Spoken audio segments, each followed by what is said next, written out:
Yeah, so I guess step one is all right. Let's get past just having like a spreadsheet or handwritten sheets of league people where you don't do anything with the contacts, and now we can actually start to talk to them because I think a lot of times we don't really realize it, but we're very habitual in our leisure activities. We probably go most of us go to the same three or four restaurants in rotation, and if you're off that list, you don't really exist outside of that once in a while, two times every 3 years, but if you can get them in the habit of putting them in that short list, now you got someone coming in once a month. And that's how much more you talk about lifetime value. How much more is that person worth than the person who comes in That's twice it, every three right? Is years? understanding your audience. And I think that lifetime value terminology is something we carried from the gym industry into the car wash industry, and we're carrying it.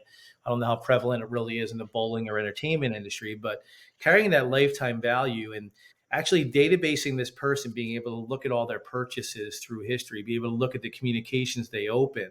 Do they open text message more than they open email? Are they the type of person who is going to be referring people? Can we ask them for a net promoter score, meaning sad face to happy face? And when they put the happy face, ask them to do a review. So, how are we holistically helping your business, not just through the immediate revenue generation from that person and the four other people he booked for? That's massive.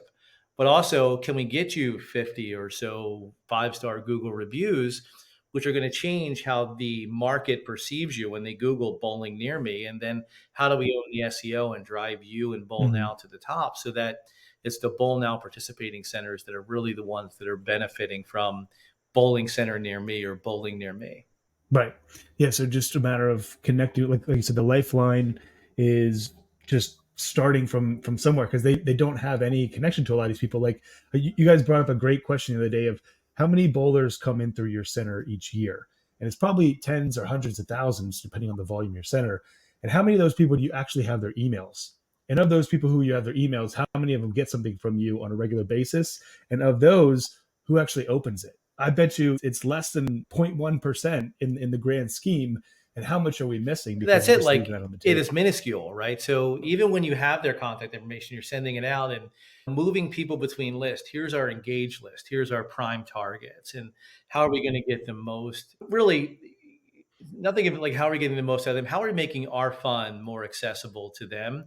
And that's really where info gathering starts, right? So we actually put a sticky banner to make reservations, a chat bot where you're saying, "Hey, how do I bowl?" or "What's the menu?" And so, Mm-hmm. so that chatbot is really about reservations for us, but it's a great customer service aspect because we're centralizing communication for people. And then when we actually put a system in where when you miss a phone call, that's going to you or the front desk as a text. And it's basically saying, "Hey, sorry I missed your call. Were you looking to make a reservation?" They can reply with something different. Hopefully, they're replying with yes. But now we're making your fund more accessible at the very front end, right? The tip of the arrow.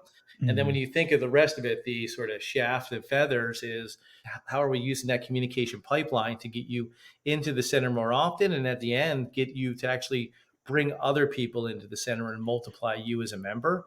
That's really that's what customer management Mm-hmm. is. It's the understanding of who's my customer, creating a communication medium or multiple mediums, text, through the app, potentially through email, different kind of communication avenues that allow you to understand your customer. Because like you said, like I can recall living in Philly for 10 years, my wife and I, we had some restaurants and bars that were our favorite spots and other places that we would walk by and simply never visit because we developed a habit, right? Like you said, Yeah, like your leisure time exactly. activity is pretty habitual, but something's got to foster that. That's what we're about, fostering the habit Mm-hmm. at your bowling center as opposed to somebody else's entertainment type of center.